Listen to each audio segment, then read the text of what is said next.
Welcome to my YouTube channel. বন্ধুরা, আজ আমরা নবম শ্রেণীর বাংলার একটি প্রশ্নপত্র বা নমুনা প্রশ্নপত্র আলোচনা করব। দেখো, নবম শ্রেণীর বাংলা ও সাহিত্য, সময় 3 ঘন্টা 15 মিনিট, পূর্ণমান 90। এটি তোমাদের থার্ড ইউনিট টেস্টের একটি নমুনা প্রশ্নপত্র। দেখো, সঠিক উত্তরটি বেছে নিয়ে লেখো 1 × 18 = 18। তোমার কি এতটুকু কর্তব্যবোধ নেই? যাকে একথা বলা হয়েছে সে হলো কে? দেখো উত্তর, শোভন। চন্দ্রনাথ তার চিঠির সম্বোধনে যে শব্দটি কেটে দিয়েছিল সেটি হলো কি? প্রিয় বরেশু। বঙ্গমাতার বাম হাতে কার ফুল ছিল? লক্ষ্মীর। এরপর দেখো, খেয়া কবিতায় 2 তীরে কটি গ্রাম আছে? 2টি। হিমালয়ান রেলগাড়ি চড়ে লেখিকার গন্তব্যস্থল কোথায় ছিল? কার্সিয়ান। ডেকি শাকের কথা যে পত্রিকায় লেখা হয়েছিল তা হচ্ছে কি? মহিলা।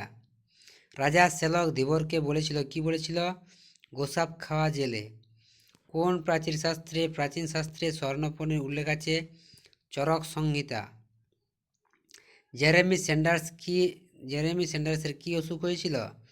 যকৃতে ক্যান্সার। জার্মান শব্দ গুটেন এর অর্থ কি? এটা অর্থ গুড ইভিনিং।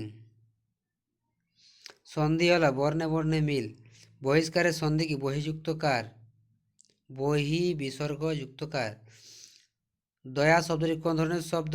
ভাববাচ্য বা গুণবাচ্য। পঞ্চানন শব্দটি কোন ধরনের বিশেষ্য?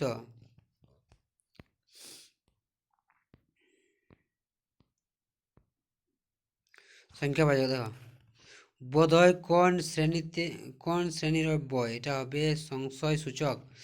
মুখ্যমন্ত্রী স্বয়ং সেখানে উপস্থিত থাকিবেন।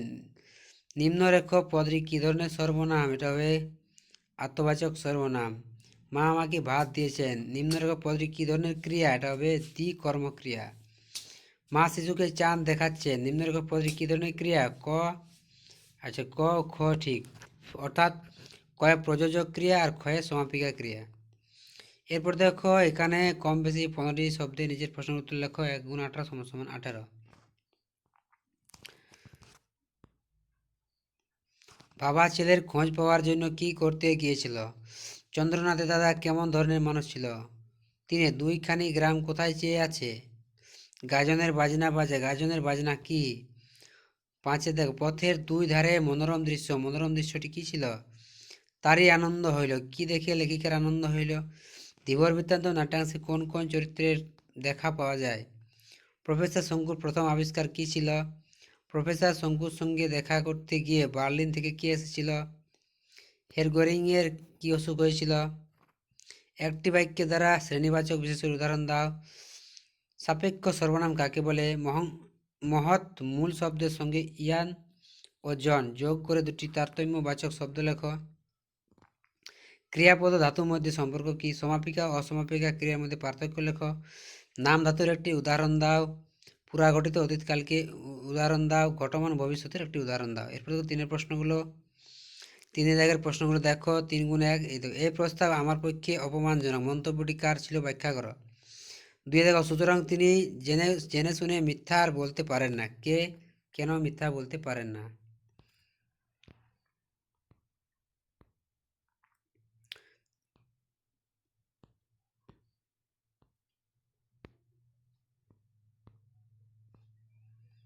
এবার দেখো 4 প্রশ্নগুলো। ডাকো রে ডাকো, মৃত্যুকে ডাকো জীবন পানে। মৃত্যুকে জীবন পানে ডাকা কিভাবে সম্ভব? বাঘের সঙ্গে যুদ্ধ করিয়া আমরা বাঁচিয়া আছি। কবি কেন এই কথা বলেছেন? 5 দাগের প্রশ্নগুলো দেখো, কম বেশি 60টি প্রশ্ন উত্তর লেখো। ইহাদের তামাশা দেখিলে আমার সময় অতিবাহিত হয়, আত্মহারা হইয়া থাকি। লেখিকা তামাশার অভিজ্ঞতা বর্ণনা করো। যেন ইহাদের মতেই নিচেকা আদমি অসভ্য। নিচেকা আদমি সম্পর্কে বলা হয়েছে, কি বলা হয়েছে দেখো। এবার 6 দাগের প্রশ্নগুলো দেখো। 3 × 1। সেই আংটি দেখে মহারাজের কোনো প্রিয়জনের কথা মনে পড়েছে। আংটিটি দেখে রাজা কি করেছিল? যে বৃত্তি নিয়ে যে মানুষ জন্মেছে সে বৃত্তি নিন্দনীয় হলেও তা পরিত্যাজ্য নয়। উক্তিটি উচিত নয়। উক্তিটির মধ্য দিয়ে বক্তা চরিত্রের কোন বৈশিষ্ট্য প্রকাশিত হয়েছে? এরপরে দেখো, তোমার আসার কারণটা জানতে পারি। 7 দাগের প্রশ্ন দেখো, তোমার আসার কারণটা জানতে পারি। আসার কারণটা কি ছিল? 7.2। আমি মনে মনে স্থির করে নিয়েছিলাম অবস্থা বললে তাই হবে। সেটাই বলবো, কোন অবস্থার কথা বলা হয়েছে। এবারে দেখো 18 প্রশ্নগুলো। 150টি শব্দে যে কোনো একটি প্রশ্নের উত্তর দাও। 5 × 1 = 5। চিড়িয়াখানা হিরুকে ফিরাইয়া দিলাম, কোন চিঠি, চিঠিখানা হিরুকে ফিরাইয়া দিলাম, কোন চিঠিখানার কথা বলা হয়েছে? চিঠিতে কি লেখা ছিল? এই চিঠি বিষয়ে হিরু কি বলেছিল? 8.2, এ অশান্তির চেয়ে বনবাস ভালো, বক্তা কেন কথা বলেছে? অশান্তি এড়াতে তিনি কি করেছিলেন? 9 প্রশ্ন দেখো। 5 × 1 = 1, এখানে একটি করতে হবে। উঠে কত হলাহল, উঠে কত সুধা, কোন প্রসঙ্গে কবি এই মন্তব্য করেছেন? অধিকাংশ তাৎপর্য লেখো। আমরা কবিতাতে কবি বঙ্গভূমির প্রতি সৌন্দর্যের যে বর্ণনা দিয়েছে তা নিজের ভাষায় লেখো। এরপরে দেখো কম বেশি 150 প্রশ্ন উত্তর দাও। একটি, আমি পাহাড়ে আসিয়া অত্যন্ত সুখী ও ঈশ্বরের নিকট কৃতজ্ঞ হইয়াছি, কে কোথায় পৌঁছেছিলেন তার এই মুগ্ধতার কারণ কি? তারপর দেখো হিমালয় দর্শন রচনাংশে পার্বত্য জাতি সম্পর্কে লেখিকা কিরূপ মনোভাব উঠেছিল তা লেখো।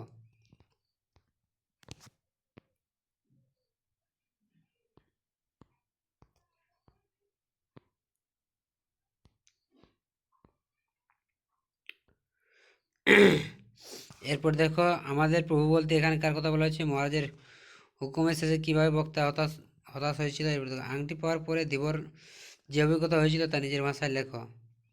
12 প্রশ্ন দেখো, একটি করতে হবে। স্বর্ণপর্ণী গল্পে প্রফেসর শঙ্কু তার আবিষ্কার কি কি তালিকা দিয়েছিল?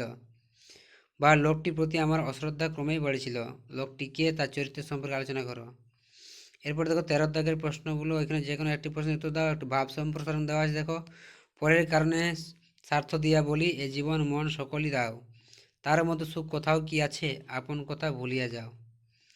এটা হচ্ছে ভাব সম্প্রসারণ। একটা হচ্ছে সারাংশ দেওয়া আছে। তারপর দেখো নিচের দিকে দেওয়া আছে যে কোনো একটি প্রবন্ধ লিখতে হবে। 4টি দেওয়া আছে দেখো। ছাত্র জীবনে খেলাধুলার গুরুত্ব বা ভূমিকা, তোমার প্রিয় লেখক, পরিবেশ দূষণ ও তার প্রতিকার, দৈনন্দিন জীবনের বিজ্ঞান।